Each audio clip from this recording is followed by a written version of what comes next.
When learning to drive, you might not get much experience driving on the motorway, and the little experience you do get, you may not experience red X's. So this is the video to show you where they might appear and what to do.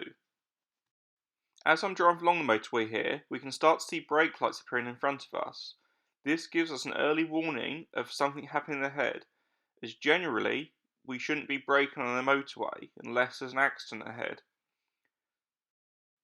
Looking ahead on the boards above all the lanes, we can see there's a lane closure ahead and a reduced speed limit of 60 miles per hour.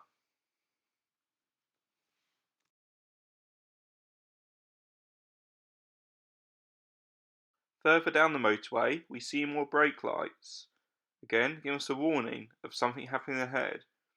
We then notice the sign telling us to move out of lane 1 into lane 2, and again a reduced speed limit of now 50 miles per hour.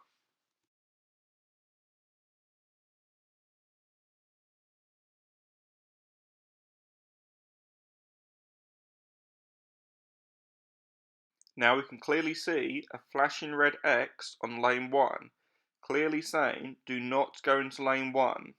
The lane is closed. The speed limit has now also reduced to 40 miles per hour.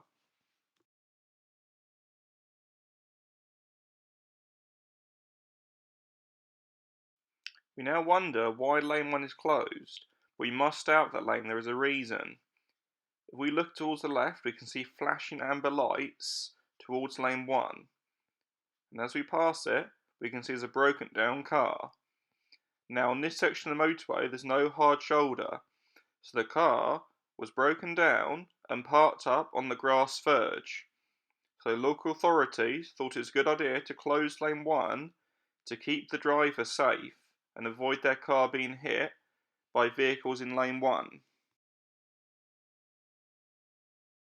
We can now see the speed limit going back to national speed limit and all lanes now reopened as we are now past the hazard.